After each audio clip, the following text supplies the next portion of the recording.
इधर से उधर से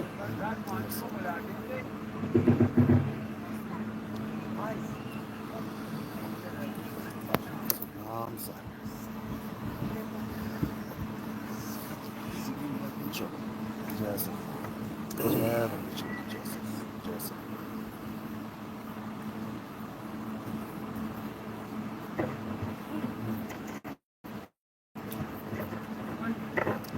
पानी का गिलास है, वो गिलास है यार।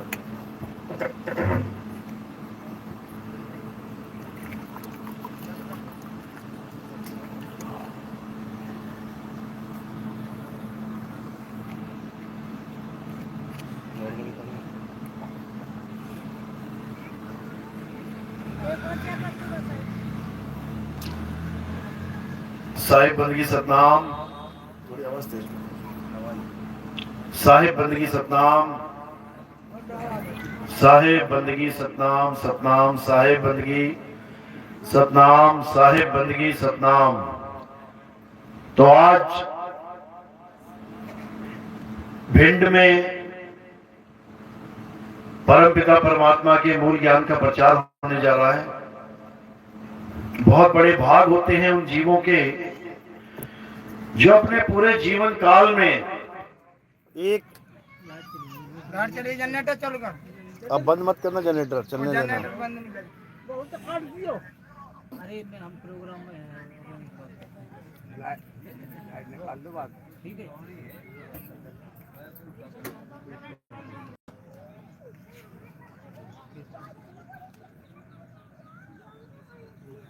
कर दे। लाइट हटा दियो।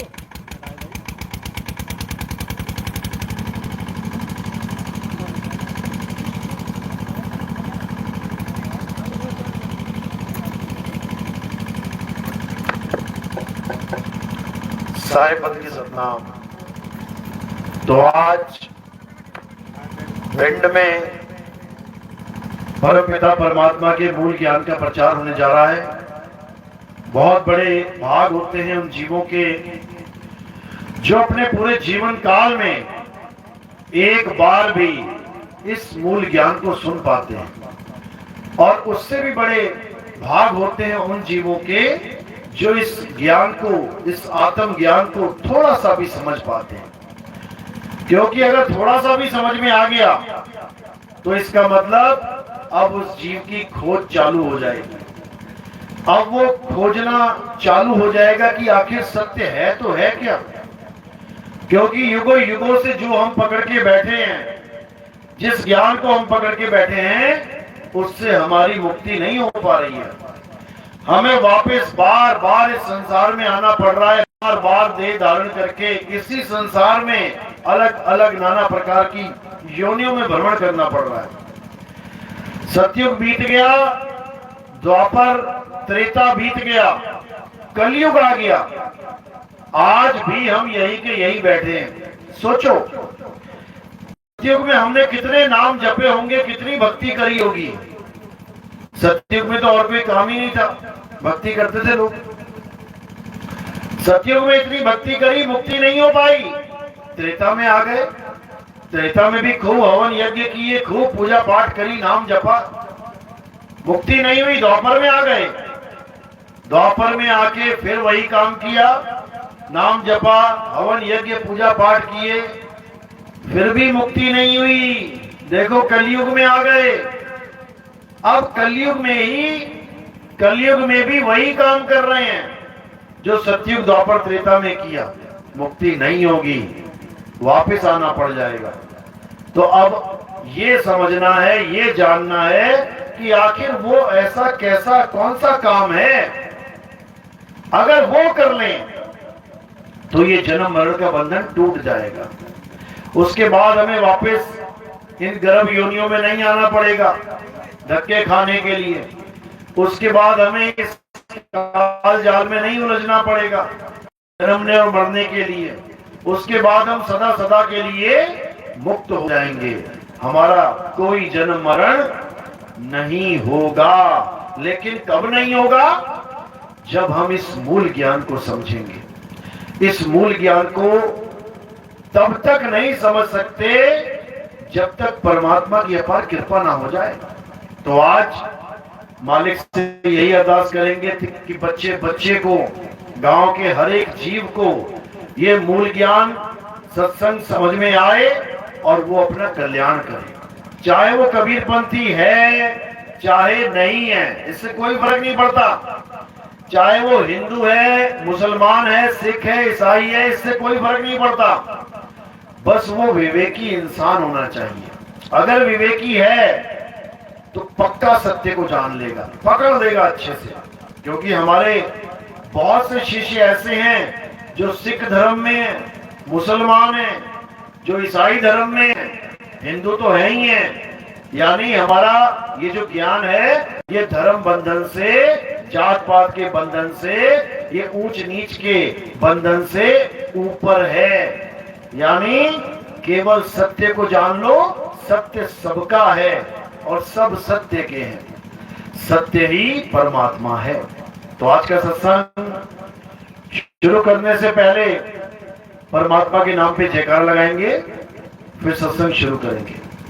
बोलिए परमपिता परमात्मा की, सदगुरु बंदी छोड़ कबीर साहिब की, सभी संतों की, सभी भक्तों की, सत्संग कराने वालों की, इनके माता पिता की, इनके बाल गोपाल की, इस गांव नगर बस्ती की, आज के आनंद की, सकल हंस को बंदगी, साहेब बंदगी, सतनाम सतनाम।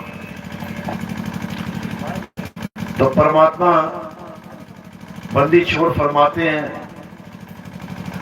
कि वो गांव धन्य है, वो शहर धन्य है, वो घर धन्य है जहां पर कोई संत अवतरित होता है। किसी के घर से कोई बच्चा महात्मा बन जाता है, धन्य है कहते हैं उस गांव के भाग। क्यों? अब वो एक महात्मा पता नहीं कितने जीवों को जगाएगा, उस नींद से जगाएगा जिस नींद में हम युगों युगों से सो रहे हैं। ये छोटी मोटी नींद नहीं है कि रात में सोए और सुबह उठ गए। बिना जगाए भी उठ जाते हैं कई लोग अपने आप, बिना अलार्म लगाए भी। लेकिन ये जो नींद है, ये नींद इतनी खतरनाक है कि जब से हम सोए हैं आज तक कभी जगे ही नहीं। तुम्हें लग रहा होगा कि क्या बात कर रहे हो, मैं तो जगा हुआ हूं, आंखें खुली है ना, तुम्हारी आंखें खुली है ना, इसका मतलब तुम जाग रहे हो। ये तुम्हारी गलतफहमी है, ये तुम्हारी गलतफहमी है। तुम इस वक्त भी सोए हुए हो, अभी भी तुम सोए हुए हो, आंखें खोल के सपना देख रहे हो। ये जगत क्या है? ये एक सपना है। ये सत्संग कहां चल रहा है पता है? ये सपने में चल रहा है। मैं इस सपने में आया हूं सत्संग करने के लिए, और यहां से तुम लोगों को जगह जगह वापस ले जाएंगे। ये काम है संतों का। वो इस दुनिया में आते हैं, सोए हुए जीवों को जगाते हैं। इसको ये मत समझ लेना कि तुम जागे हुए हो। जैसे तुम सपने में जब सो जाते हो, सपने में दुनिया के लिए तुम सो रहे हो, लेकिन सपने में तुम किसी शेर के आगे भाग रहे हो, तुम किसी सांप के आगे भाग रहे हो, कोई तुम्हें मारने के लिए दौड़ रहा है, तुम उसके आगे आगे जान बचाने के लिए भाग रहे हो। दुनिया की नजर में तुम सोए हुए हो, दुनिया की नजर में तुम सपने में हो, लेकिन अपने लिए तुम्हें तुम्हारी जान बचानी मुश्किल हो रही है, आफत पड़ गई है जान पे। अब उस सपने में अगर कोई जाके तुम्हें कहे कि घबरा मत, ये शेर तुझे मार नहीं पाएगा, ये सपना है, ये सपने वाला शेर है, नकली है ये, तो मान लोगे क्या? सपने में जब शेर आता है, दहाड़ता है, तुम्हारे ऊपर झपट्टा मारता है, तो तुम मान लेते हो कि ये सपने वाला शेर है। वो सपने वाला शेर भी तुम्हें असली लगता है। वहां पे सपने में तुम्हें तुम्हारी माँ बाप भाई बहन मिलते हैं, बातें करते हैं, तुम मान लेते हो कि तुम सपने में हो। तुम पूरा वही आर विहार करते हो जो यहाँ पे कर रहे हो, वैसे ही घूमते हो सपनों में, वैसे ही डरते हो सपने में, खाना पीना भी वैसे ही खाते हो सपने में। पूरा ऐसा लगेगा जैसे मैं सो ही नहीं रहा हूं, मैं जाग रहा हूं। इसी प्रकार ये जो तुम्हें लग रहा है ना कि तुम जाग रहे हो, ये भिंड में बैठे हो, आज सत्संग है और कल को सत्संग नहीं होगा, ये सब सपना चल रहा है। बस हम इसको सपना क्यों नहीं मान रहे? क्योंकि ये थोड़ा अलग सपना है और जो नींद में लेते हैं वो थोड़ा अलग सपना है, दोनों ही सपने। नींद वाला सपना इसलिए सपना लगता है कि आज तुम्हारी 1 करोड़ की लॉटरी लग गई नींद में, सपने में, और दूसरे दिन वो पैसा तुम्हारे पास नहीं होगा। रात में लॉटरी लगी, सपने में खूब आनंद लिया, खूब मजा किया, खूब खुश हुए, जब सुबह आके देखा तो जेब में 1 पैसा नहीं है, वो लॉटरी सपने में ही लगी थी। यहां पर क्या होता है, यहां अगर लॉटरी आज लग गई है, 1 करोड़ रुपए मिल गया है, तुमने अटैची में रख दिया है, अब कल को भी वही पड़ा मिलेगा। इसलिए हमें क्या लगता है कि नहीं नहीं नहीं नहीं, ये सपना नहीं हो सकता, ये तो सच है। वो सपना है जो रोज टूट जाता है, फिर नया आता है, फिर टूट जाता है। यही तुम्हारी गलतफहमी है। दोनों सपने हैं। ये जागृत स्वप्न है, यानी जागते हुए सपना देखना, और वो सोने वाला निद्रा का स्वप्न है, सोते हुए सपना देखना है। दोनों सपने याद रखना। अब इस सपने से बाहर कैसे निकला जाए? इस सपने से, जन्म मरण के सपने से बाहर कैसे निकला जाए? एक ही रास्ता है। जब कोई सोता है और वो अकेला होता है और उसको किसी के ऊपर, जब कोई है ही नहीं तो क्या भरोसा होगा कोई मुझे जगाएगा, तो वो क्या करता है, एक अलार्म लगा के सो जाता है। जब वो अलार्म लगा के सोता है तो अलार्म क्या करता है, उसके सपने के अंदर घुस जाता है। वो अलार्म की आवाज कहां चली जाती है? तुम्हें तुम्हारे सपने के अंदर तक घुस के, तुम्हें पकड़ के, खींच के बाहर ले आती है, तभी अलार्म से जागते हो तुम। अगर अलार्म तुम्हें सपने में ना सुनाई दे, सोते सोते अगर तुम्हें अलार्म ना सुनाई दे, तुम कभी जाग ही नहीं सकते, भूल जाओ। जितने भी अलार्म लगा रहे हो वो इसीलिए जगा पा रहा है क्योंकि वो तुम्हारे सपने के अंदर घुस के तुम्हारी चेतना को पकड़ के बाहर ले आता है और तुम एकदम सपने से बाहर आ जाते हो। इसी प्रकार जो इस सपने से तुम्हें बाहर कर सकता है वो कौन है? वो कौन सा अलार्म है? वो सार शब्द का अलार्म है। सार शब्द। इस सपने से बाहर निकलने का केवल एक ही रास्ता है, केवल एक ही आधार है, और वो आधार क्या है? सार शब्द। इसके बिना तुम सोचो मैं मंत्र जप के सपने से बाहर निकल आऊंगा, मैं हवन यज्ञ करके सपने से बाहर आ जाऊंगा, मैं पूजा पाठ करके, गंगा जमुना स्नान करके, ये करके वो करके इस सपने से मैं बाहर आ जाऊंगा, नहीं आ सकते। क्यों? क्योंकि ये सब जितने भी मंत्र जंतर, पूजा पाठ, हवन यज्ञ, ये सब भी सपने का ही एक पार्ट है, ये सपने का ही अंग है। सपने की चीज तुम्हें सपने से बाहर नहीं निकाल सकती। तुम्हें कौन सी चीज निकाल सकती है? जो सपने के बाहर है, वही तुम्हें निकाल सकता है। एक जागा हुआ आदमी ही सोते हुए आदमी को जगा सकता है, क्योंकि वो सपने से बाहर खड़ा है, वो हिला देगा उसको आवाज देके जगा देगा और वो बाहर निकल आएगा। इसी प्रकार हम सब जितने भी सोए हुए जीव हैं, सबको निकालने का एक ही रास्ता है, वो है सार शब्द की आवाज।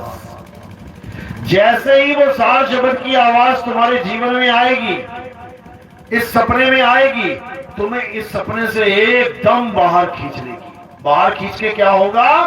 तुम्हें तुम्हारे स्वरूप का ज्ञान होगा। सपने वाला स्वरूप क्या है? ये जो दिखाई दे रहा है मिट्टी का, ये इसी मिट्टी से बना है, तो सपने की मिट्टी से सपने का शरीर बन गया। लेकिन तुम्हारा असली स्वरूप क्या है?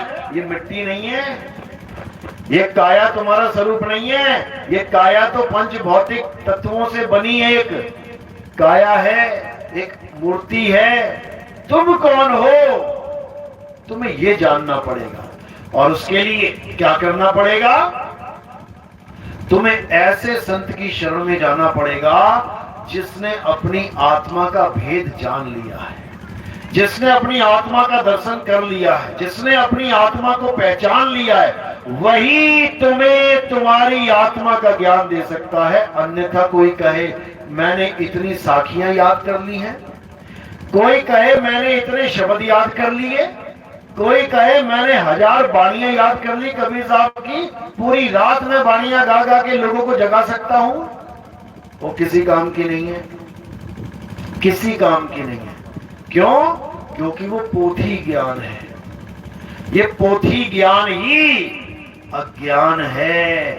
तुमने हजारों शब्द याद कर लिए, हजारों वाणियां रट ली, लेकिन फिर भी तुम्हें आत्मा का अनुभव नहीं हो सकता, हो ही नहीं सकता। क्यों? क्योंकि जितना भी पोथी ज्ञान है वो क्या है? वो स्वर व्यंजन का मेल है। कोई भी किताब उठा लो तुम, इस दुनिया की कोई भी किताब उठा लो, कोई भी ग्रंथ उठा लो, उसमें क्या लिखा मिलेगा तुम्हें? स्वर और व्यंजन, यही मिलेंगे। बस दो चीजें, स्वर और व्यंजन। तुम चाहे गीता उठा लो, चाहे तुम रामायण उठा लो, चाहे तुम पुराण उठा लो, वेद उठा लो, कबीर वाणी उठा लो, नानक साहब की वाणी उठा लो, गरीबदास जी की उठा लो, कुरान उठा लो, बाइबल उठा लो, इंजील उठा लो, तुरैत उठा लो, तुम बुद्ध जी के सारे ग्रंथ उठा के देख लो, तुम महात्मा किसी के भी उठा के तुम ग्रंथ देखोगे तो क्या है उसमें? उसमें केवल दो ही चीजें लिखी हैं, स्वर और व्यंजन। इसके अलावा कुछ नहीं है। अब वही स्वर व्यंजन रट रट के याद कर करके तुम महात्मा तो बन गए। 4 लोगों के बीच में बैठ के बोलना तो आ गया, साकी शब्द याद करके पूरी रात गाना तो आ गया, लेकिन क्या इससे तुम कबीरपंथी बन गए? क्या इससे तुम कबीरपंथी हो गए? बिल्कुल नहीं। कोई कहे मैं कबीर वाणी पूरी रात गाता हूं, मैं कबीरपंथी हूं, नहीं है। क्यों? क्योंकि कबीर साहब ने क्या बोला कि मेरी गाई गाएगा तो 3 लोक में धक्के खाएगा, और मेरी गाई बूझेगा तो सत्य स्वरूप को सूझेगा। कहते हैं जो मेरी गाई गाएगा, यानी ये स्वर व्यंजन के बने हुए दोहे, शब्द, रमैनी, साखी, बाणी, जो ये स्वर व्यंजन को पकड़ के रट के बैठ के महात्मा बन गया, कहते वो कुछ नहीं प्राप्त कर पाएगा। वो उसी कैटेगरी में रहेगा जिसके लिए बोला अरे पोथी पढ़ पढ़ जगमुआ और भयो न पंडित कोय, एक अक्षर पीव का पढ़े सो पंडित होए। बस एक अक्षर को जानना है। जिसने ये एक अक्षर पढ़ लिया फिर सारी उम्र वो कोई पोथी ना पढ़े, उससे कोई फर्क नहीं पड़ने वाला। वो ज्ञानी है, वो पंडित हो जाएगा। तो कह रहे हैं इन स्वर व्यंजनों ने सबको उलझा रखा है, सबको, एक भी नहीं बचा। तो क्या समझा रहे हैं? अरे स्वर व्यंजन का मेल नहीं है, पावन का ये खेल नहीं है जो तुम खेलने में लगे हो कि मैं कोई मंत्र जप लूं मेरी मुक्ति हो जाएगी। हिंदू है तो लगा हुआ है राम राम राम राम राम जपने में, राधे राधे राधे राधे राधे जपने में। क्या है ये राम और राधे? स्वर और व्यंजन। राम देखो कैसे इसमें जुड़ा हुआ है स्वर व्यंजन। राम, राम का रा क्या है? स्वर या व्यंजन? क्या है? व्यंजन। राम में आ का डंडा लग गया, वो आ का डंडा क्या है? स्वर या व्यंजन? स्वर। आगे मां, मां क्या है? स्वर या व्यंजन? व्यंजन है। तो स्वर और व्यंजन के मेल से क्या बन गया? राम।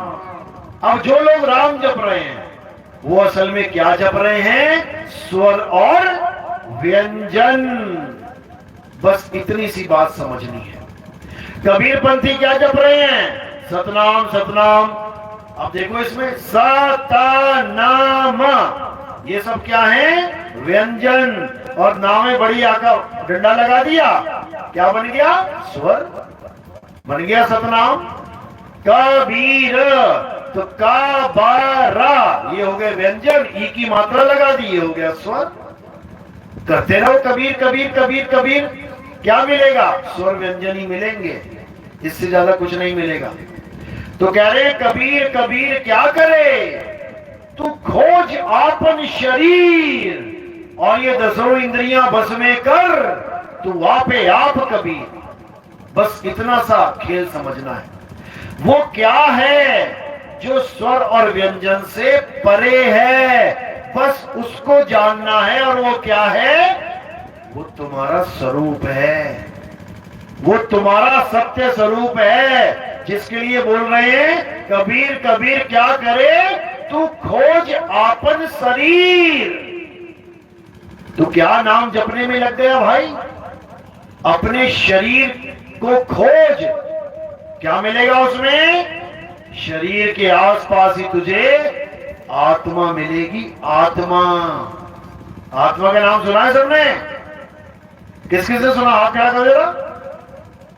बहुत अच्छी बात है, ये भी मत करते तो और अच्छी बात हो जाती।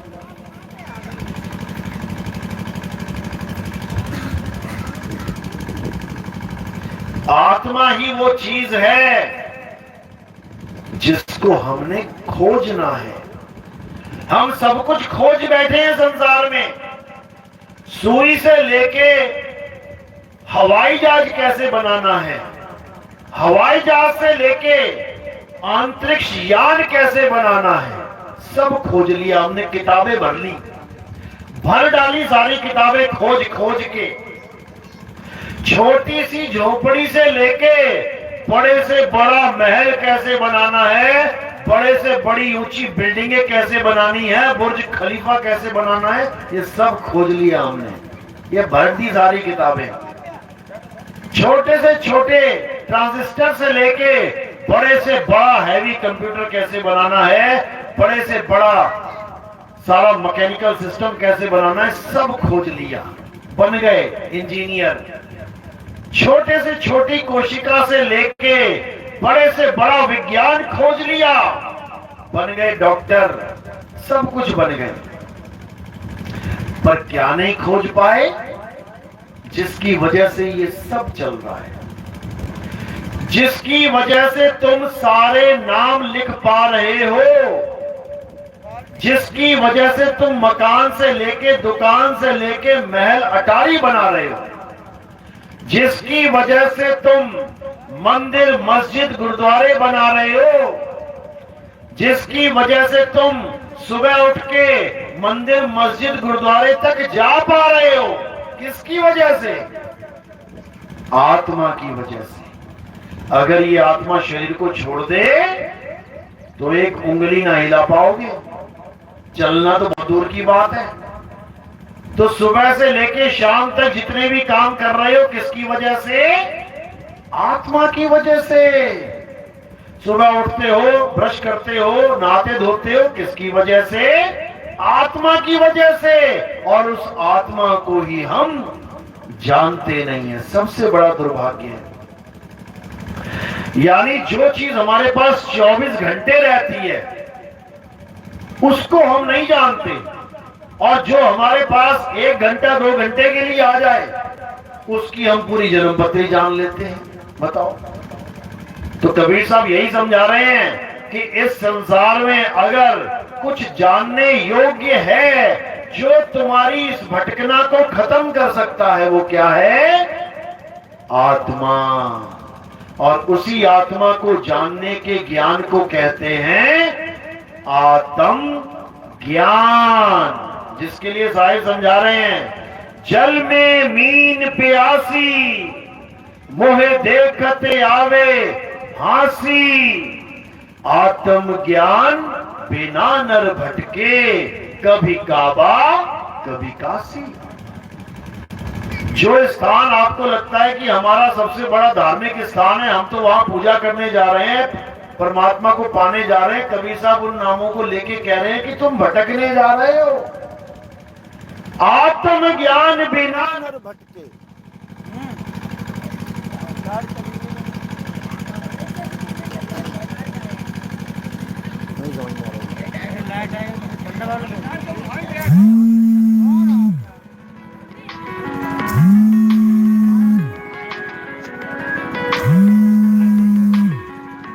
एक बार सेट कर दो बस। हाँ थोड़ा सा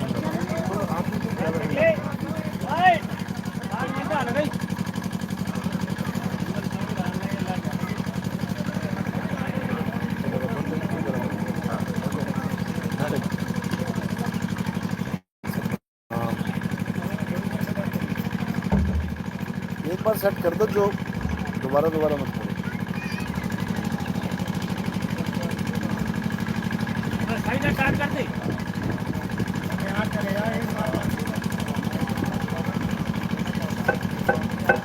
साहिब मती सतनाम। तो कह रहे हैं आत्म ज्ञान बिना नर भटके, कभी कावा कभी कासी, जल में मीन प्यासी, मोहे देखत आवे हासी। यानी जितना पास मछली के जल है उतनी ही पास तुम्हारे आत्मा है। 24 घंटे पास है, लेकिन तुम्हें विधि नहीं पता कि मैं उसे प्राप्त कैसे करूं, इसलिए बाहर दर दर भटकते रहते।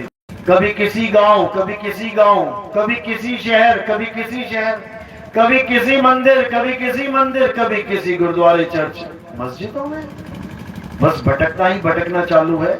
और जिसको पाना चाहते हो वो कहां छुपा बैठा है? वो तुम्हारी आत्मा में विराजमान है।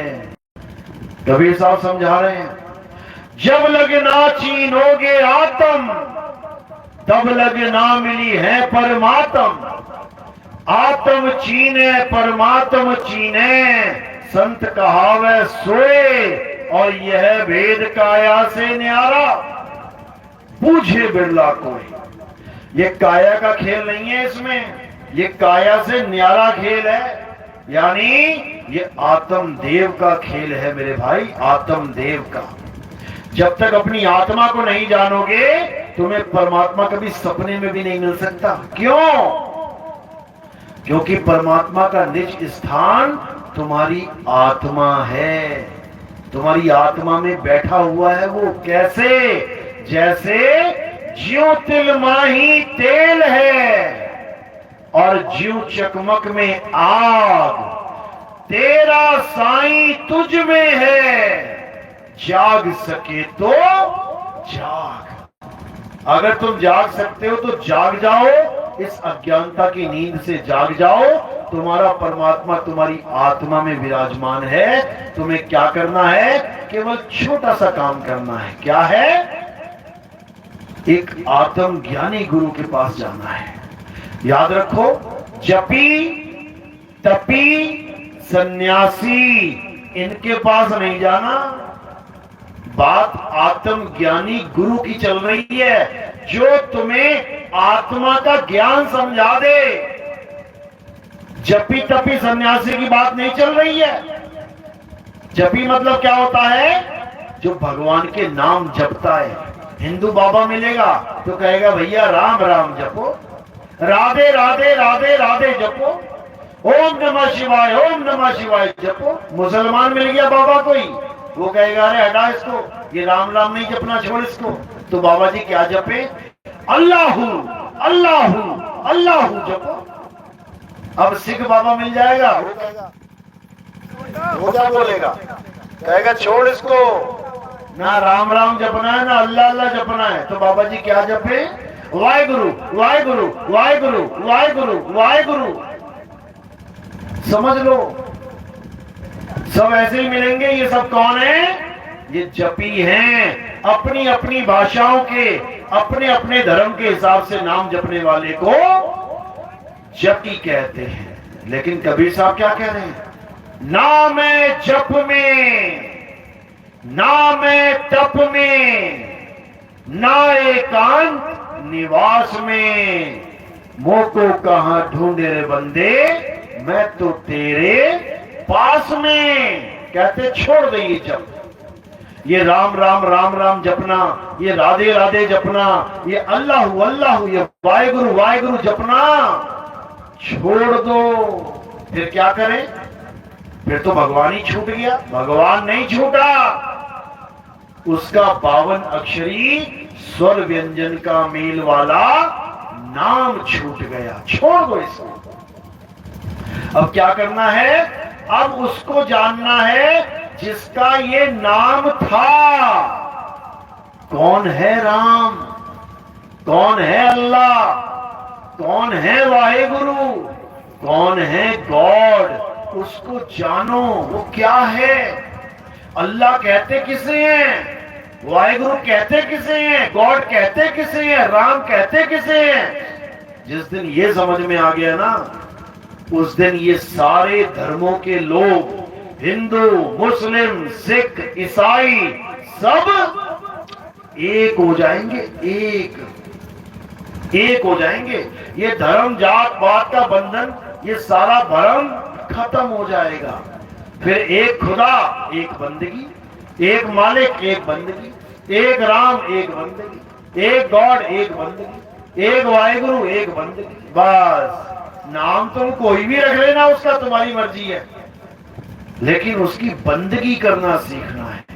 आखिर खुदा की, अल्लाह की, वाहेगुरु की, गॉड की बंदगी करें तो कैसे करें? क्योंकि बिना बंदगी के तुम कहो कि तुम मुक्त हो जाओगे, कभी नहीं हो सकते, कभी भी नहीं। तो कह रहे हैं कोटि तो ब्रह्मा भय और कोटि भय ईश, साहिब तेरी बंदगी से ये जीव होए जगदीश, ये जीव होए जगदीश। ये अभी जो जीव अवस्था में पड़े हुए हो ना, अपने मूल स्वरूप को ना याद रखने के कारण, उसके बाद क्या होगा? जब तुम अपने मूल स्वरूप को याद कर लोगे, तब तुम ही पीव हो जाओगे।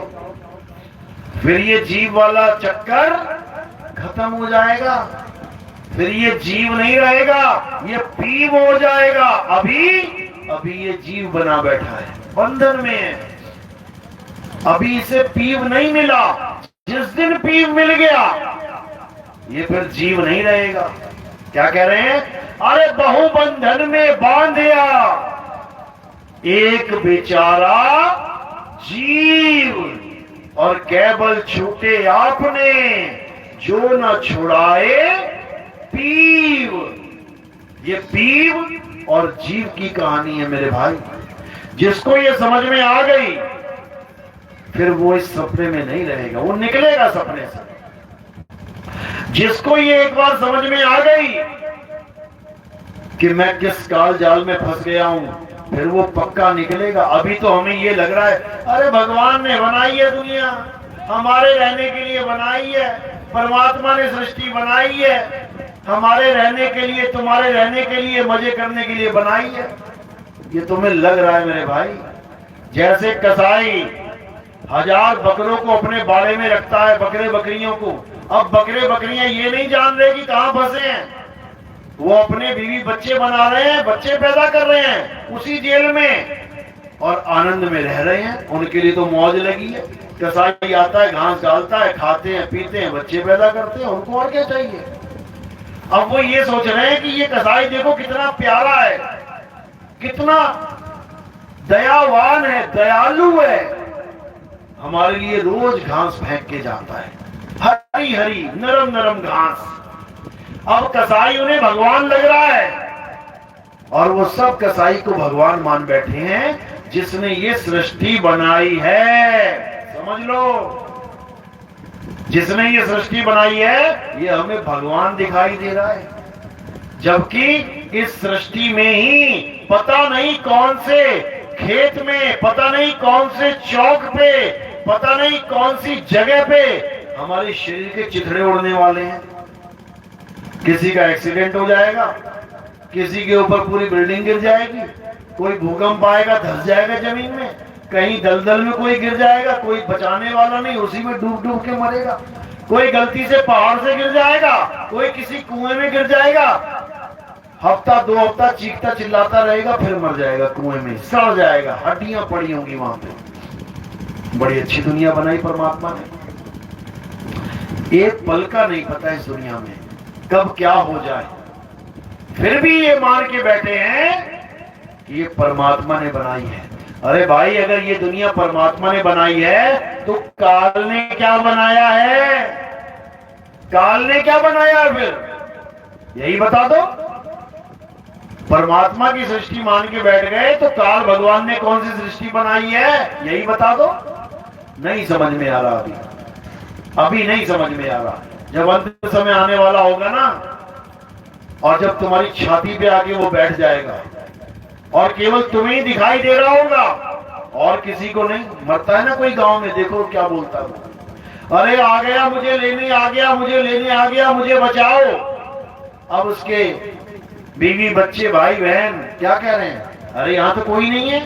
अरे कुछ नहीं है बाबा, तेरा बहन है। अरे लेने आ गया, हाथ में तलवार है, मारेगा काटेगा। अरे बाबा कुछ नहीं है ये। क्यों? उसे नहीं दिखाई दे रहा, लेकिन आएगा, जरूर आएगा। आना ही है उसने सृष्टि बनाई इसीलिए। पहले पैदा करता है, फिर पालता है, फिर संहार करता है। उसका काम ही है ये। तुम्हें क्या छोड़ेगा वो? एक को भी ना छोड़ेगा, देख लेना। सबके सब ऐसे ही मरेंगे, हालत खराब हो जाएगी। अब क्या करें? इससे बचने का कोई तरीका है क्या? कई लोग कहते हैं, किसी को पूछो भैया मौत आएगी तो क्या करोगे? अरे क्या करेंगे, आएगी तो देखी जाएगी। कितना अच्छा डायलॉग लगता है ना, आएगी तो देखी जाएगी।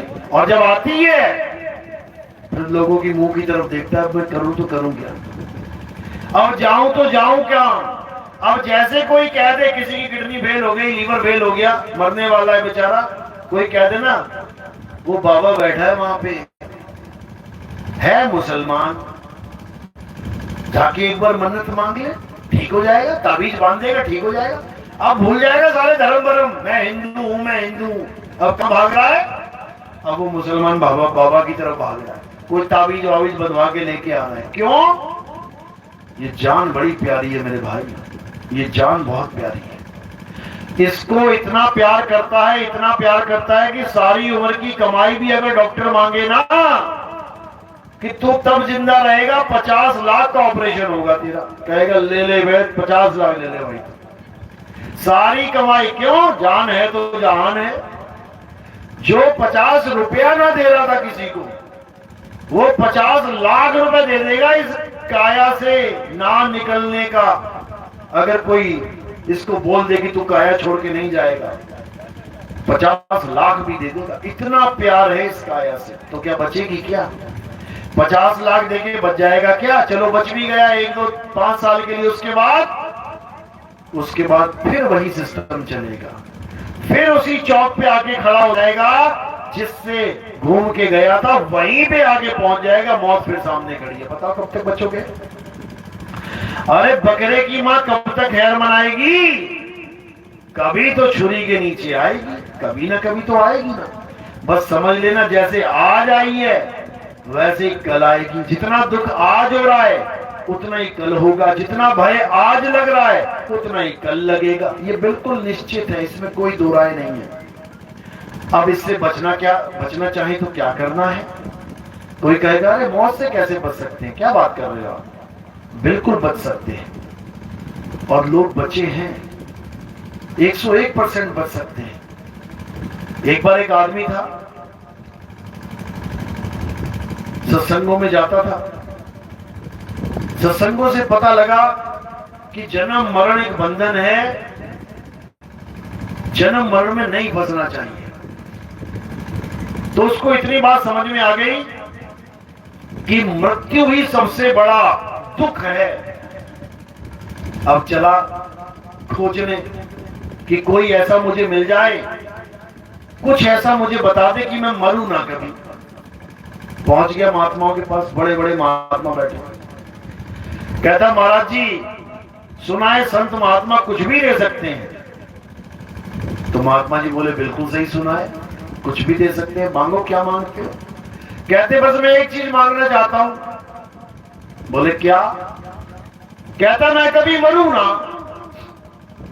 महात्मा जी कहते हैं बिल्कुल मिल जाएगा, बहुत आसान है।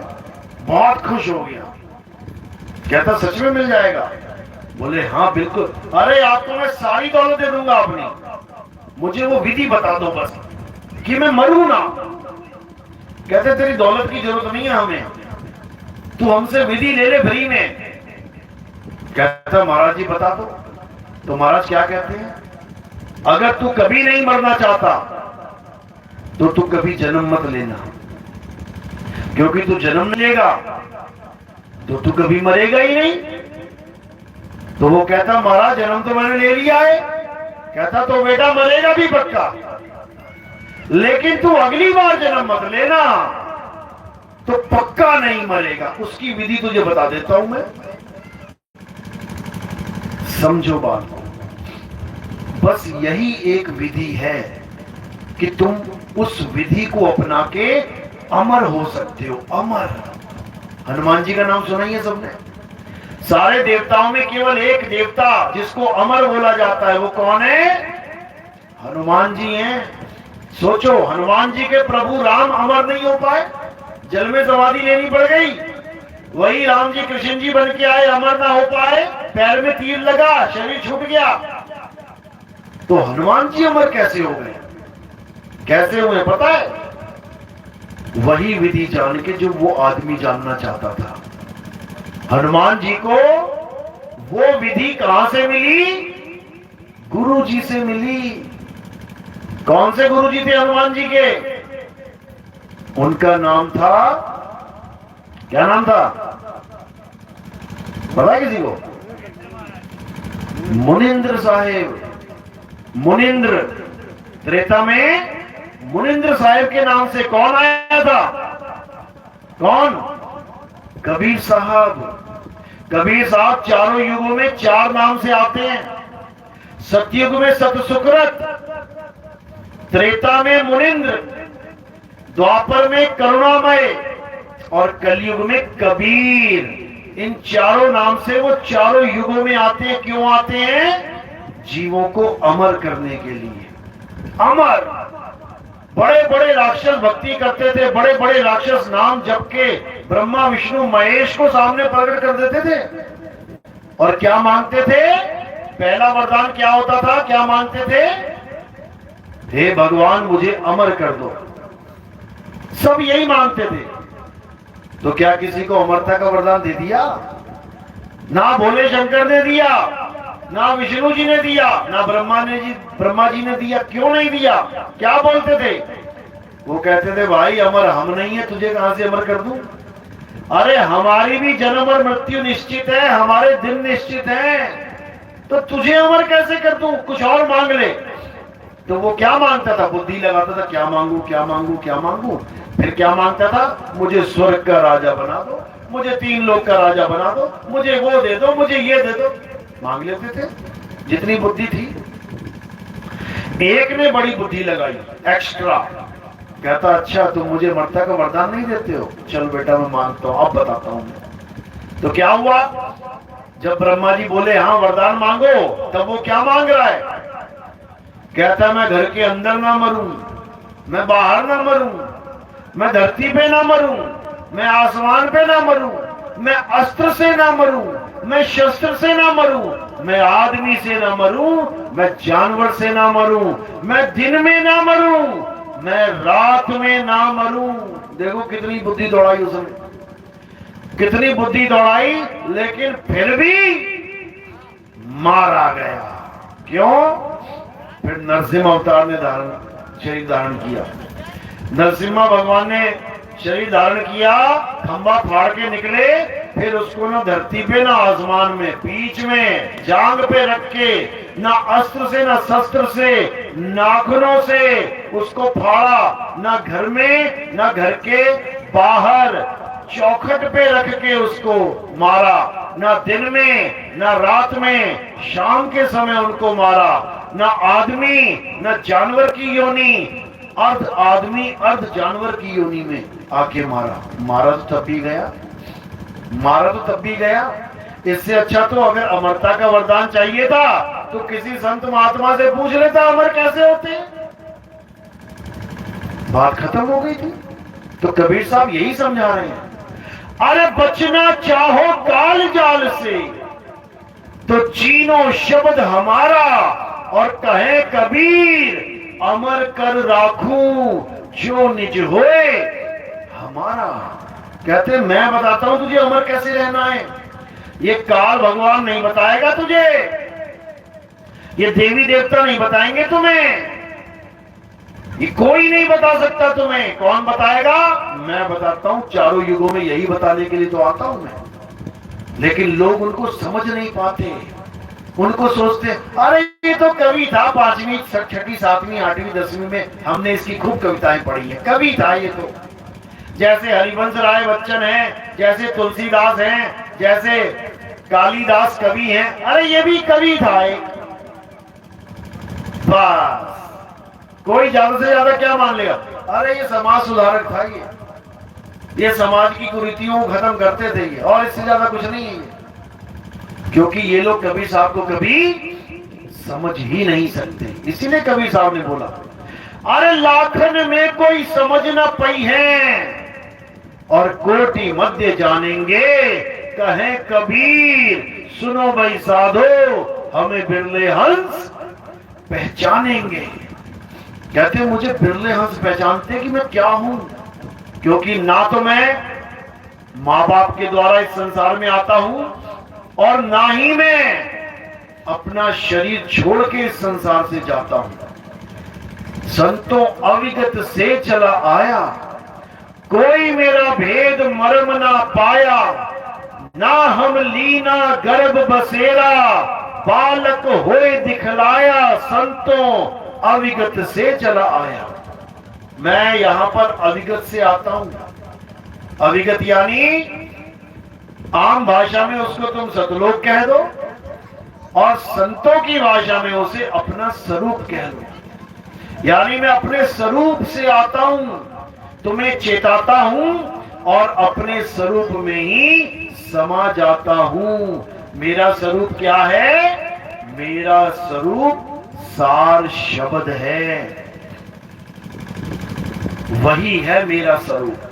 साहिब समझा रहे हैं, शब्द हमारा तू शब्द का, सुन मत जा सरक, और जो चाहे निज रूप को तो शब्द ही ले परख। अगर तुम अपने सत्य स्वरूप को जानना चाहते हो, अगर तुम अपने आप को इस काया नाशवान काया माया से अलग सत्य स्वरूप में स्थित होना जानना चाहते हो, तो तुम क्या करो? गीता में भी समझाया, हे अर्जुन, अगर तुम सत्य को जानना चाहते हो कि सत्य क्या है, तो कहां जाना पड़ेगा? किसी मंदिर में जाना पड़ेगा क्या, या मस्जिद या गुरुद्वारे या चर्च में? कहीं नहीं जाना पड़ेगा। कहां जाना है? हे अर्जुन, अगर तुम सत्य को जानना चाहते हो तो तुम ऐसे तत्वदर्शी संत की शरण में जाओ जिसने सत्य और असत्य दोनों का बोध कर लिया है, ज्ञान हो गया है। असत्य यानी पंचभौतिक काया माया, और सत्य यानी अजन्मा आत्म देव। उसने अपनी आत्मा को जान लिया है, और जिसने अपनी आत्मा को जान लिया है वही तुम्हें तुम्हारी आत्मा का ज्ञान करवा सकता है, अन्यथा और कोई नहीं बता सकता तुम्हें। क्यों? क्योंकि जैसे तुम अनुभव नहीं कर पा रहे हो अपनी आत्मा को, वैसे ही ये गुरुआ लोग नहीं कर पा रहे हैं। ये गुरु बनके तो बैठ गए हैं, लेकिन आज तक कभी आत्मा का अनुभव नहीं हुआ होगा। बिरला कहते, बिरला कोई ऐसा होगा जिस पर आत्म कृपा हो जाए। अपनी मेहनत से कोई नहीं पा सकता उसको, भूल जाओ। अगर कोई कहे मैंने गुरुजी से नाम लिया, मैंने इतने साल भक्ति करी, इतने घंटे भक्ति करी और मुझे आत्मा का ज्ञान हो गया, झूठ बोल रहा है वो। ऐसा नहीं हो सकता, ये कभी हो ही नहीं सकता। वो ऐसी वस्तु है कि तुम कभी अपनी इच्छा से उसको प्राप्त कर ही नहीं सकते। वो कैसे प्राप्त होती है? जब परमात्मा की दया होती है, जब बंदी छोड़ की दया होती है, तब वो तुम्हें सोते सोते भी प्रकट हो सकती है। तुम सो रहे होगे और एकदम शब्द चलेगा, तुम्हारी जन्मों जन्मों की नींदें उड़ जाएगी और तुम कहोगे बाप रे बाप, ये क्या है? यही है तुम्हारा स्वरूप। जब तुम्हारा स्वरूप तुम्हें समझ में आएगा, तुम्हारे होश उड़ जाएंगे कि यार ये हूं मैं, और मैं आज तक अपने आप को क्या समझता रहा? ये कभी अपने आप को आदमी समझता रहा, कभी अपने आप को औरत समझता रहा, कभी मैं अपने आप को जवान बूढ़ा बच्चा समझता रहा। जबकि मेरा स्वरूप क्या है? शब्द स्वरूप है। वो आदमी औरत नहीं है, वो जवान बूढ़ा बच्चा नहीं है। वो क्या है? शब्द है, आवाज है, धुन है, अखंड नाद है। वही मेरा स्वरूप है। कबीर साहब समझा रहे हैं, हम हैं शब्द शब्द हम माही, हमसे भिन्न और कछु नहीं। शब्द न बिन से देही, कहे कबीर हम शब्द सनी। कहते शब्द मेरा स्वरूप है, और मेरे स्वरूप के अलावा बाकी सब माया है, सपना है। समझ लो, जैसे सपने में तुम लाखों लोगों को देख रहे हो, तुम कोई भाषण दे रहे हो, लाखों लोग सुन रहे हैं तुम्हें, लेकिन जैसे ही सपना टूटा, अब बिस्तर पे कौन है? अकेले तुम खड़े हो। कहां गए वो लाखों लोग? वो लाखों लोग सपने के साथ ही चले गए। इसी प्रकार इस संसार में करोड़ों लोग हैं तुम्हारे इस सपने में, और जैसे ही तुम्हारी आंख खुलेगी, ये सपने में जितने लोग हैं कहां चले गए तुम्हें पता भी नहीं लगेगा।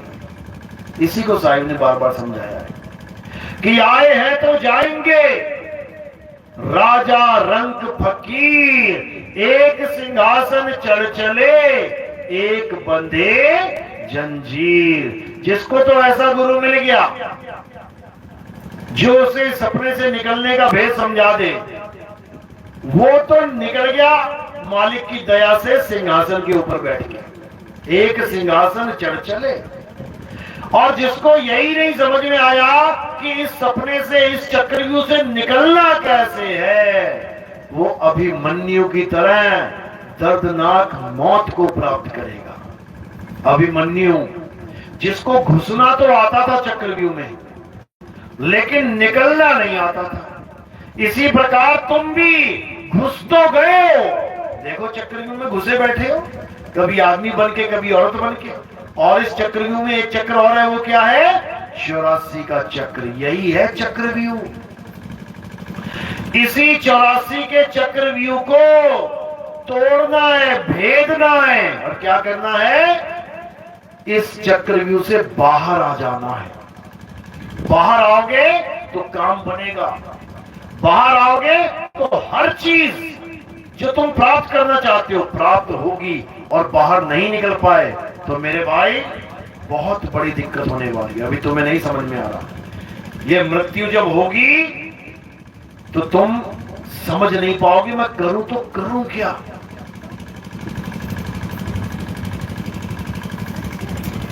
तुम्हें समझ में नहीं आएगा करूं तो करूं क्या। लेकिन जब मालिक की दया हो गई तो एक एक बात समझ में आने लग जाएगी। मक्खियां एक ने तो काट दी, हटा दो। तो जैसे साहिब समझा रहे हैं, जैसे स्वान कांच मंदिर में भरमते भूख मरे हो, और कहे कबीर नलनी के सुगना तोहे कौन पकड़े हो। जब तुम्हारी अंत समय आएगा तुम्हारा, तो क्या होगा? तुम्हारा सारा ध्यान कहां होगा? संसार में। मेरे भाई को बुला दो, अरे मेरे बच्चों को बुला दो, मैं मम्मी को बुला दो, पापा को बुला दो, मुझे डॉक्टर के पास ले जाओ, मुझे यहाँ ले जाओ, मुझे वहां ले जाओ, कोई बाबा तांत्रिक घोरी के पास ले जाओ, शायद बचा ले मुझे। जबकि तुम कभी मरोगे ही नहीं, क्योंकि तुम अमर हो, अमर जीव हो मालिक का। तुम कभी नहीं मर सकते। लेकिन जो कभी मर नहीं सकता वो तड़प रहा है, रो रहा है कि मुझे बचा लो, मुझे बचा लो, मैं मरना नहीं चाहता। अरे तू चाहकर भी नहीं मर पाएगा। कोई मरता ही नहीं है। अगर इस दुनिया में सबसे बड़ा झूठ है तो क्या है कि एक दिन तुम्हारी मृत्यु हो जाएगी। सबसे बड़ा झूठ है ये। और लोग क्या कहते हैं, मृत्यु सबसे बड़ा सत्य है। बिल्कुल झूठ है। तुम मर ही नहीं सकते। कौन मरेगा? शरीर मरेगा, तुम नहीं मरोगे। तुम शरीर हो ही नहीं। तुमने तो मां के गर्भ में शरीर धारण किया था, मां के गर्भ में धारण किया और यहां जमीन पे छोड़ के चले जाओगे। फिर मां के गर्भ से धारण करके लाओगे, फिर जमीन पे छोड़ के चले जाओगे। फिर मां के गर्भ से धारण करके लाओगे, फिर शरीर छोड़ के चले जाओगे। तो मर कौन रहा है? तुम तो छोड़ रहे हो, पकड़ रहे हो, छोड़ रहे हो, पकड़ रहे हो। मर कौन रहा है? तुम नहीं मर रहे हो। तुम तो केवल पकड़ने और छोड़ने में लगे हुए हो। इससे ज्यादा कुछ नहीं। ये पकड़ लिया, छोड़ दिया, पकड़ लिया, छोड़ दिया। मर कौन रहा है? शरीर। तो इससे बचने के लिए क्या करना है? आत्म ज्ञान चाहिए, आत्मा का ज्ञान। मुझे ये बोध हो जाए कि मैं एक आत्मा हूं, बस मेरा जन्म और मरण खत्म हो जाएगा। मुझे आत्म देव मिल जाएगा। इसीलिए बोला, हम ना मरिब मरिब संसारा, हमको मिला जियावन हारा। अब मुझे मरने की जरूरत नहीं है। अब मुझे क्या मिल गया? वो जियावन हारा मिल गया, यानी आत्मदेव मिल गया। अब ये बार बार पैदा होना, बार बार मरना, ये खेल खत्म। लेकिन ये तब समझ में आता है जब तुम्हारे जीवन में आत्म ज्ञानी गुरु आता है। आत्म ज्ञान का मतलब समझ लो क्या होता है। आत्म ज्ञान का मतलब ये नहीं होता कि तुम कबीर कबीर जपो, तुम साहिब साहिब साहिब जपो। आत्म ज्ञान का मतलब ये नहीं होता है तुम राम राम जपो, तुम राधे राधे जपो। आत्म ज्ञान का मतलब ये नहीं होता है कि तुम अल्लाह अल्लाह वाहिगुरु वाहिगुरु यहोवा यहोवा जपो। आत्म ज्ञान में कोई जाप होता ही नहीं है। क्या होता है आत्म ज्ञान? जहां पर भी आत्म शब्द लग जाए, इसका मतलब कि बात तुम्हारी चल रही है। जैसे तुम्हें कोई कहे अपनी आत्म कथा लिखो, तो क्या लिखोगे? पंडित जी जवाहरलाल नेहरू हमारे प्रथम प्रधानमंत्री थे, ये लिखोगे। आत्म कथा का मतलब तुम्हें अपनी कथा लिखनी पड़ेगी। तुम कहां से आए, कौन हो, क्या तुमने किया, सारा बताना पड़ेगा। उसको कहते हैं आत्म कथा। आत्महत्या यानी किसी और की हत्या नहीं, तुम्हें खुद की हत्या करनी पड़ेगी, अपने शरीर का नाश करना पड़ेगा खुद ही, तब कहलाएगी आत्महत्या। इसी प्रकार आत्म रक्षा, अपने शरीर की तुम्हें खुद रक्षा करनी पड़ेगी। इसी प्रकार आत्मनिर्भर यानी तुम्हें अपने खुद के ऊपर निर्भर होना पड़ेगा। इसी प्रकार आत्म कल्याण यानी तुम्हें अपना कल्याण करवाना पड़ेगा। इसी प्रकार आत्म ज्ञान यानी तुम्हें खुद का ज्ञान चाहिए, अपना ज्ञान प्राप्त करना पड़ेगा कि आखिर मैं हूं क्या। और वो कब होगा? अध्याय 4 34वां श्लोक पढ़ो गीता में। क्या बोल रहे हैं? हे अर्जुन, अगर तुम आत्मा को जानना चाहते हो, अगर तुम परम सत्य को जानना चाहते हो, तो तुम ऐसे गुरु की शरण में जाओ जिसने आत्मा का ज्ञान जान लिया है। और उस गुरु को क्या कहते हैं? तत्वदर्शी संत। नाम जपने वाला संत नहीं, तत्वदर्शी संत यानी असत्य तत्व को छुड़वा के सत्य तत्व यानी आत्मा का ज्ञान करवाने वाले को तत्वदर्शी संत कहते हैं। जब वो आत्मा का ज्ञान करवा देगा तो हमने क्या करना है? अध्याय 3 17वां श्लोक क्या बोल रहे हैं? हे अर्जुन, जो अपनी आत्मा में रमण करते हैं, जो अपनी आत्मा में तृप्त हैं, जो अपनी आत्मा में संतुष्ट हैं, उनके लिए कोई धार्मिक कर्म कर्तव्य लागू ही नहीं होता। उनको किसी मंदिर जाने की जरूरत नहीं, उनको किसी मस्जिद गुरुद्वारे चर्च जाने की जरूरत नहीं, उसको कोई पूजा पाठ हवन यज्ञ करने की जरूरत नहीं। उसने क्या करना है? केवल और केवल अपनी आत्मा में रमण करना है और कुछ नहीं करना। ना मैं जप में, ना मैं तप में, कोई जप नहीं करना, कोई तपस्या नहीं करनी, ना मंदिर में, ना मस्जिद में, ना काबे कैलाश में, कहीं जाने की जरूरत नहीं है। तुम्हारा राम तुम्हारी आत्मा में विराजमान है, इसीलिए उसे आत्म राम भी कहते हैं। इतनी सी बात है। अगर इतनी सी बात समझ में आ गई तो समझ लो तुम्हारा जीवन धन्य हो जाएगा, तुम्हारा जीवन सफल हो जाएगा। कृष्ण जी की बताई हुई गीता के अनुसार अगर तुमने ये ज्ञान समझ लिया तो समझ लो 99.99% तुम्हारा कल्याण हो गया। अब 0.01% क्या है? ये क्या है भाई जो बच गया? ये है उस आत्म ज्ञान का भेद। ये भेद कैसे पता लगे? ये भेद कौन बताता है? ये गुरु बताता है। उसी तत्वदर्शी संत यानी गुरु की शरण में जाने को बोला गया है। ये गीता पढ़ पढ़ के ज्ञान तो पूरा समझ लेते हैं, लेकिन तत्वदर्शी संत के पास नहीं जाते और सोचते हैं कि कृष्णा कृष्णा हरे रामा करके हमारी मुक्ति हो जाएगी। कभी नहीं हो सकती, कभी नहीं। गारंटी के साथ कह रहा हूं मैं, और इसका प्रमाण तुम्हें खुद ही पुराणों में मिल जाएगा। तुम शिव महापुराण उठा के देख लो। सुदामा जी जो कृष्ण जी के परम मित्र थे, जो कृष्ण जी के सखा थे, जो कृष्ण जी के सबसे प्यारे थे, जिनके चरण धोके कृष्ण जी ने पिए थे, एकमात्र भगत जिसके चरण धोके कृष्ण जी ने पिए थे, सोचो उसकी तो मुक्ति हो जानी चाहिए।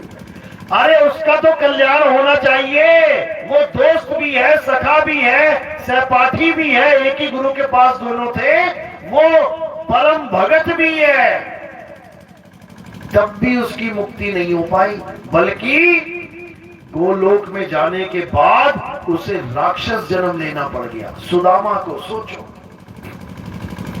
सुदामा को राक्षस बना दिया गया। किस नाम का राक्षस? शंखचूड़ नाम का राक्षस। किसने बना दिया? कौन है वो? जो वृंदावन वालों को लगता है कि हमारी राधा जी जो कभी हाथ में कोई अस्त्र शस्त्र धारण नहीं करती, कितनी दयालु है, कितनी कृपालु है, उसी राधा जी ने सुदामा को श्राप दिया कि तू जा राक्षस योनि प्राप्त कर। बताओ, हाथों में अस्त्र शस्त्र नहीं है लेकिन जुबान तो है। ये कोई शस्त्र से कम है क्या? ये ऐसा शस्त्र है कि जन्मों जन्म तक भटका दे, भगवान को भटका दे। ये नारद मुनि किसका नाम जपता था? नारायण नारायण, 24 घंटे भगवान का नाम जपता था। उसी भगवान को श्राप दे डाला। कहता, हे प्रभु, जैसे तुमने मुझे एक स्त्री के लिए तड़पाया है, वैसे ही तुम भी एक स्त्री के लिए तड़पते हुए बन बन में भटकोगे। बताओ, ये जुबान बड़ी खतरनाक चीज है। ये जब मारती है ना, तलवार तो मारेगी, चलो एक बार में हाथ काट दिया, पैर, ये जन्मों जन्म तक भटकाती है। सनक सनंदन ऋषि गए स्वर्ग में, रास्ते में कौन खड़ा था? जय विजय अपनी ड्यूटी निभा रहे थे कि कोई भी स्वर्ग में एंट्री करना चाहता है तो पहले हम संदेश लेके जाएंगे, पूछेंगे विष्णु जी से कि भाई कोई मिलने वाला आया है, वो कहेंगे हाँ भेज दो, तब हम भेजेंगे। क्या बुराई है इसमें? तुम भी कोई चौकीदार रख लो, दरवाजे पे पहरेदार रख लो, तो क्या कोई भी घुस जाएगा तुम्हारे घर में? अरे तुमने पहरेदार रखा ही इसलिए कि हर इंसान को रोकना है, और मुझे फोन कर दे, चाहे बता दे कौन आया है, मैं कहूंगा हाँ आने दे तो आने देना, और मैं कहूंगा नहीं वापस भेज दे तो वापस भेज देना। क्या बुरा है? जय विजय ने भी अपना धर्म निभाया। दरवाजे पे खड़े थे स्वर्ग के, रोक लिया सनक सनंदन को। अब सनक सनंदन देख लो, हाथ में कोई त्रिशूल नहीं है, कोई तलवार नहीं है, कुछ भी नहीं है, फिर तो ये भी दयालु है। क्या किया इन्होंने? श्राप दे दिया कि या तो 9 जन्म भगवान के महाशत्रु बन के आओ, परम भगत बन के आओ, या फिर 3 जन्म भगवान के परम शत्रु बन के आओ। ये श्राप मिला हुआ। इस श्राप की वजह से, इस श्राप की वजह से उन्हें कौन कौन से जन्म लेने पड़ गए? ये रावण, ये कंस, ये क्या नाम था उसका, हिरण्याकश्यप। देखो ये सब इसी की करनी धरनी है, इन्हीं सनक सनंदन। यानी एक जुबान से निकला और 3 जन्म घुमा दिया उसको बेचारे को। और तुम्हें पता नहीं कितने जन्म घुमा चुका है, लेकिन तुम्हें इसकी खोज ही नहीं है, कोई खबर ही नहीं है कितने जन्म बीत गए। जन्मों जन्म बीत गए इस दुनिया में, झोपड़ी बनाते हुए, मकान बनाते हुए, दुकान बनाते हुए, बना बना के फिर मर जाते हो, फिर आ जाते हो जीरो पे, फिर 1-1 रुपया इकट्ठा करते हो, फिर बनाते हो, फिर मर जाते हो, फिर आ जाते हो। ये चक्कर चलता ही रहेगा।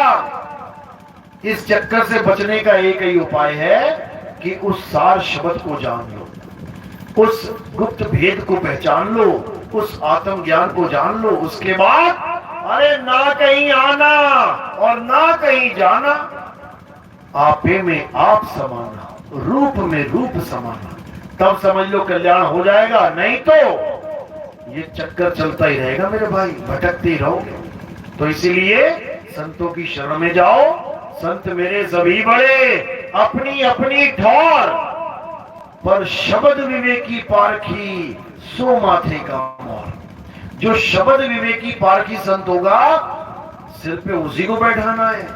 हाँ, सत्कार सबका करना है, बंदगी सबको करनी है, नमस्कार सबको करना है, चरण वंदना सबको करना है, लेकिन जो ज्ञान धारण करना है वो केवल और केवल शब्द विवेकी पारखी गुरु से प्राप्त करना है, नहीं तो कल्याण नहीं होगा।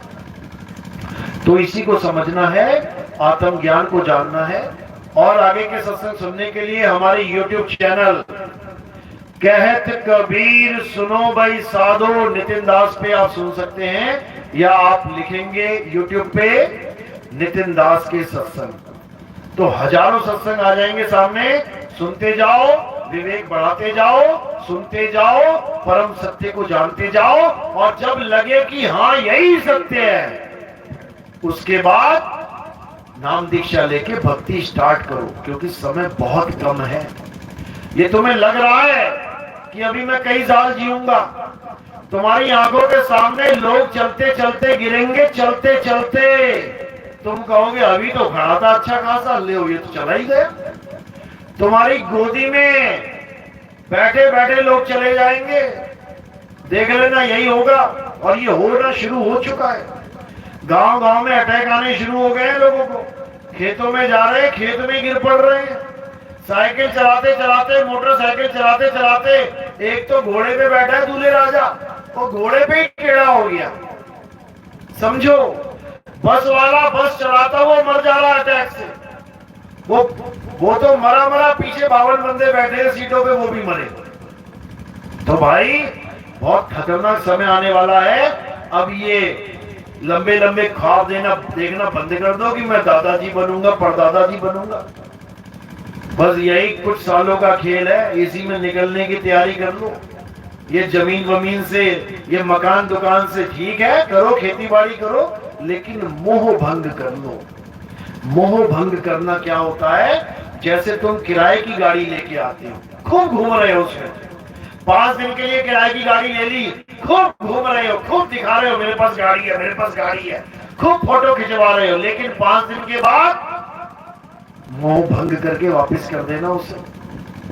अगर मोह भंग नहीं हुआ तो वो तुम्हें दुखी करेगी, तुम्हें उसकी याद नहीं छूटेगी। और जब जिसकी याद आ गई अंत समय में, तो समझ लो कि वास भी वहीं हो गया। इसीलिए बोला ना, जहां आशा तहां वासा होई, और वाक को रोक सके ना कोई। तो इस काया से मोह भंग कर लो, अपने माता पिता भाई बहन बच्चों से नाती पोतों से मोह भंग कर लो, पालो उनको जरूर, फर्ज अपना जरूर निभाओ, लेकिन ये सोच के मत निभाना कि ये मेरी माँ है, ये मेरा पिता। अरे तेरा कोई माँ और बाप है ही नहीं, तुम्हारा सबका एक ही बाप है। वो कौन है? परम पिता परमात्मा। उसके अलावा ये सब माया है, ये सब काया है, मिट्टी है। मिट्टी को, चमड़े को मां मान बैठे हो, चमड़े हड्डी को बाप मान बैठे हो। अभी एक्सरे कराओ, क्या दिखेगा उसमें? बाप दिखेगा कि हड्डी? फोटो खिंचवाते हो, समझ में आता है ये मेरा पिताजी है, ये मेरी माताजी है। एक्सरे करवाओ और दोनों को सामने रख देना, बताना कौन पिताजी कौन माताजी है। तुम कहोगे यार हड्डी दिखाई दे रही है, पता नहीं पिताजी है कि माता की है। तो यही इसी को माँ बाप मान बैठे हो, यही हड्डी मांस। अभी चिथड़े उड़ जाए ट्रक के नीचे आके, ऐसे लिथड़े लिथड़े हो जाए, कोई ना देखेगा, कहेगा भैया हटा इसको, यार क्या है ये। और इसी चिथड़े लिथड़े के ऊपर ये बढ़िया चमड़ी लगी हुई है, तो बीवी देखने जा रहे, लड़की देखने जा रहा हूं, क्या देखेगा?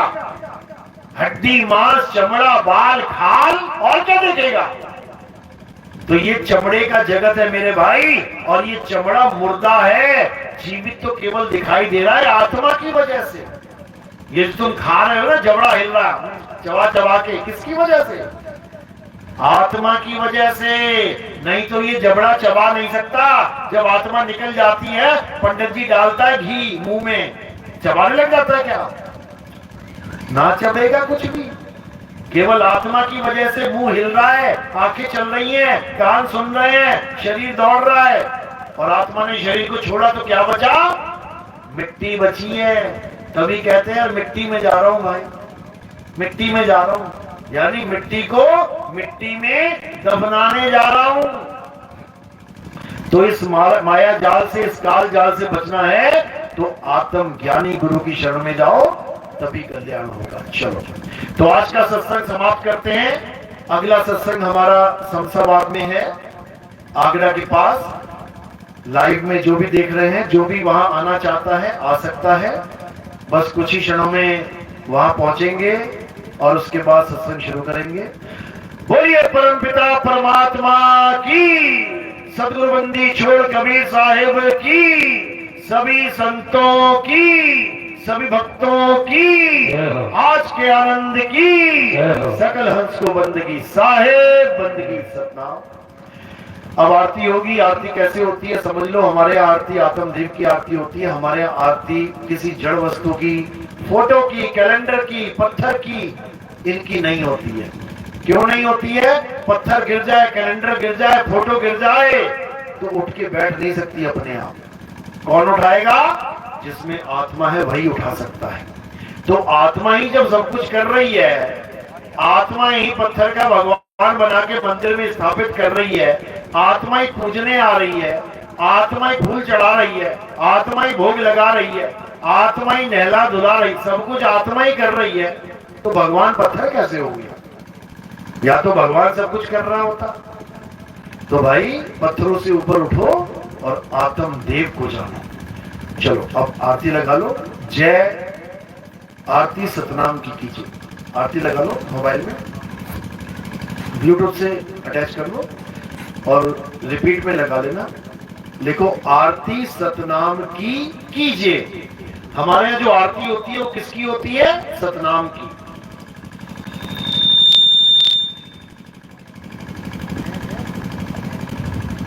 सतनाम है क्या? आत्मा का ही, यानी आत्म देव का ही पर्यायवाची नाम, यानी आत्म देव का ही दूसरा नाम सतनाम है। तो आरती सतनाम की यानी आत्मा की होगी। आरती सतनाम की कीजिए।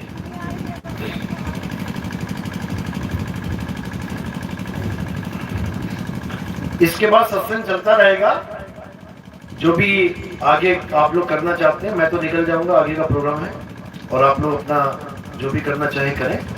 सत्संग करें, भजन करें, जो भी आए हैं बाहर से। नाम दीक्षा वाले कौन है, हाथ खड़ा करो। नाम दीक्षा जो लेना चाहते हैं, जो नाम दीक्षा लेना चाहते हैं अभी अंदर आएंगे, वहां पे दीक्षा हो जाएगी। उसके बाद अपना भजन करो, भक्ति करो और इस संसार से, भवसागर से निकलने की तैयारी में जुट जाओ, बस और कुछ नहीं करना है।